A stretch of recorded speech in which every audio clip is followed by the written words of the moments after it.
ಎಲ್ಲರಿಗೂ ನಮಸ್ಕಾರ. ಇವತ್ತು ವಿಡಿಯೋದಲ್ಲಿ ಏನಂದರೆ ಸ್ಪೆಷಲು ಇದು ಕಸ್ಟಮೈಸ್ಡ್ ಪ್ಲ್ಯಾನ್. ಈ ಪೇಷಂಟ್ಗೆ ನಾವು ಒಂದು ಕಸ್ಟಮೈಸ್ಡ್ ಪ್ಲ್ಯಾನ್ ಮಾಡಿ ಒಳ್ಳೆ ರಿಸಲ್ಟ್ಸು ನಾವು ತಗೊಂಡು ಬಂದಿದ್ದೀವಿ. ಅದು ಹೇಗೆ ಸಾಧ್ಯ ಆಗಿದೆ ಅಂತ ಅದ್ರ ಬಗ್ಗೆ ಸ್ವಲ್ಪ ಲೈವ್ ಡಿಸ್ಕಸ್ ಮಾಡಿಬಿಟ್ಟು ಪೇಷಂಟ್ ರಿಸಲ್ಟ್ಸ್ ತೋರಿಸೋಣ ಅಂತ ಮಾಡಿದ್ದೀನಿ. ದಯವಿಟ್ಟು ವಿಡಿಯೋ ಎಂಡ್ವರೆಗೂ ನೋಡಿ. ಈ ಪೇಷಂಟ್ ಸಿಚುವೇಶನ್ ಏನು, ಬಿಫೋರ್ ಟ್ರಾನ್ಸ್ಪ್ಲಾಂಟೇಷನು, ಆಫ್ಟರ್ ಟ್ರಾನ್ಸ್ಪ್ಲಾಂಟೇಷನ್ ರಿಸಲ್ಟ್ಸ್ ಹೇಗೆ ಬಂದಿದೆ, ಮತ್ತು ಮಧ್ಯದಲ್ಲಿ ನಾವು ಯಾವ ತರಹ ಅವ್ರಿಗೆ ಕಸ್ಟಮೈಸ್ಡ್ ಪ್ಲ್ಯಾನ್ ಮಾಡಿ ಡೆನ್ಸಿಟಿ ಅಚೀವ್ ಮಾಡಿದ್ದೀವಿ ಅಂತ ಡಿಸ್ಕಸ್ ಮಾಡೋಣ.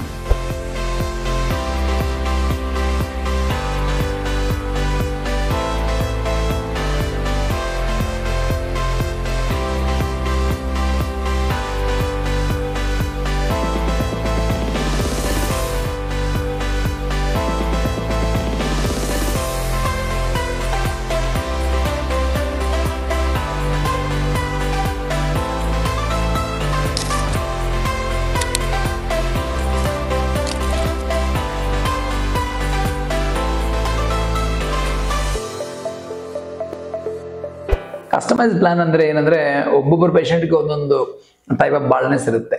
ಸ್ವಲ್ಪ ಜನಗಳಿಗೆ ದೊಡ್ಡ ಸೈಜ್ ಸ್ಕ್ಯಾಲ್ಪ್ ಇರ್ಬೋದು, ಸ್ವಲ್ಪ ಜನಗಳಿಗೆ ಚಿಕ್ಕ ಸೈಜ್ ಸ್ಕ್ಯಾಲ್ಪ್ ಇರುತ್ತೆ, ಸ್ವಲ್ಪ ಜನಗಳಿಗೆ ಹೇರ್ ಟೆಕ್ಸ್ಚರ್ ಚೆನ್ನಾಗಿರೋದಿಲ್ಲ, ಸ್ವಲ್ಪ ಜನಗಳಿಗೆ ಲಾಂಗ್ ಹೇರ್ ಬರುತ್ತೆ. ಇದೆಲ್ಲ ನಾವು ನೋಡಿ ಅದು ಪ್ರಕಾರ ಅವರಿಗೆ ಡಿಸೈನ್ ಮಾಡಿದರೆ ಅದು ಕಸ್ಟಮೈಸ್ ಪ್ಲಾನ್ ಅಂತ ಹೇಳ್ತೀವಿ. ಇವರಿಗೆ ಡೋನರ್ ತಾವು ಅಬ್ಸರ್ವ್ ಮಾಡಿದರೆ ಆವ್ರೇಜ್ ಡೋನರ್ ಅಂದರೆ ಒಂದು ಆಕ್ಸಿಪಿಟಲ್ ಏರಿಯಾ ಅಂತ ಹೇಳ್ತೀವಿ, ಬ್ಯಾಕ್ ಸೈಡ್ ಅಲ್ಲಿ ನಾವು ಚೆಕ್ ಮಾಡಿದ್ರೆ 1 ಸ್ಕ್ವೇರ್ ಸೆಂಟಿಮೀಟರ್ಗೆ ಕಡಿಮೆ ಇದೆ ಹೇರು. ಅದರಿಂದ ಆವ್ರೇಜ್ ಅಂತ ಹೇಳ್ತಾ ಇದ್ದೀನಿ.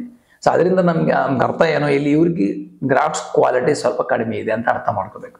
ಮತ್ತೆ ಸೆಕೆಂಡ್ ಏನು, ಫೇರ್ ಸ್ಕಿನ್ ಇದೆ, ಅದು ಜಾಸ್ತಿ ಹೇರ್ ಬೇಕು ನಮಗೆ.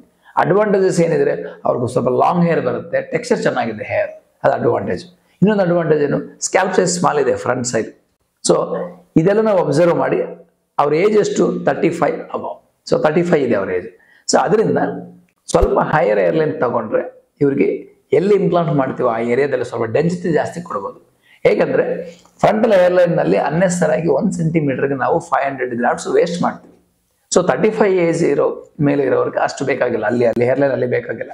ಅಲ್ಲಿ ಸ್ವಲ್ಪ ಬೆಟರ್ ಮೇಲೆ ತಗೊಂಡ್ರೆ ಅವರಿಗೆ ಅಲ್ಲಿ ಇಂಪ್ಲಾಂಟ್ ಮಾಡಿದ ಗ್ರಾಫ್ಟ್ ಅಂದ್ರೆ ಸಪೋಸ್ ಟು ಬಿ ಇಂಪ್ಲಾಂಟೆಡ್ ಆ ಏರಿಯಾ ಗ್ರಾಫ್ಟ್ ನಲ್ಲಿ ಏನು ಇಂಪ್ಲಾಂಟ್ ಮಾಡ್ತೀವೋ ಒಂದು 500 ಗ್ರಾಫ್ಟ್ಸ್ ಸೇವ್ ಮಾಡಿಕೊಂಡು ಮಧ್ಯ ಸ್ಕ್ಯಾಲ್ಪ್ ಅಲ್ಲಿ ಇಂಪ್ಲಾಂಟ್ ಮಾಡಿದ್ರೆ ಅಪ್ರಾಕ್ಸಿಮೇಟ್ಲಿ 18 to 20% ಡೆನ್ಸಿಟಿ ಜಾಸ್ತಿ ಬರುತ್ತೆ.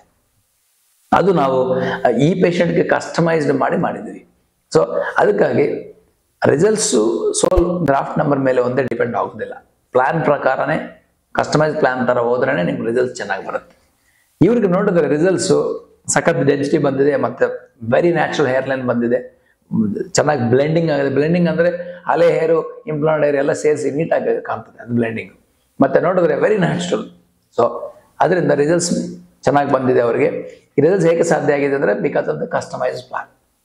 So conclusion of this kind of patients ಏನಂದರೆ, ನಿಮ್ಮ ಸರ್ಜನ್ ಹತ್ರ ಕೂತ್ಕೊಂಡು ಈ ರೀತಿ ನಿಮಗೆ ಫ್ಯೂಚರ್ನಲ್ಲಿ ಏರ್ ಫಾಲ್ ಆಗುತ್ತೆ, ಎಕ್ಸಿಸ್ಟಿಂಗ್ ಏರ್ ಅವೈಲಬಿಲಿಟಿ ಏನು, ಸ್ಕ್ಯಾಲ್ಪ್ ಕಂಡೀಷನ್ ಏನು, ಸೈಜ್ ಆಗಲಿ ಅದೆಲ್ಲ ಏನು, ಅದು ಯಾವ ಥರ ನಾವು ಕಸ್ಟಮೈಸ್ಡ್ ಪ್ಲಾನ್ ಮಾಡಿಕೊಂಡ್ರೆ, ಸೂಟಬಲ್ ಪ್ಲಾನ್ ಮಾಡಿಕೊಂಡ್ರೆ ಚೆನ್ನಾಗಿರುತ್ತೆ ಡೆನ್ಸಿಟಿ ಅಂತ ಡಿಸ್ಕಸ್ ಮಾಡಿ ಮತ್ತೆ ಟ್ರಾನ್ಸ್ಪ್ಲಾಂಟೇಷನ್ ಹೋದರೆ ಒಳ್ಳೆಯದಂತ ನನ್ನ ಅಭಿಪ್ರಾಯ.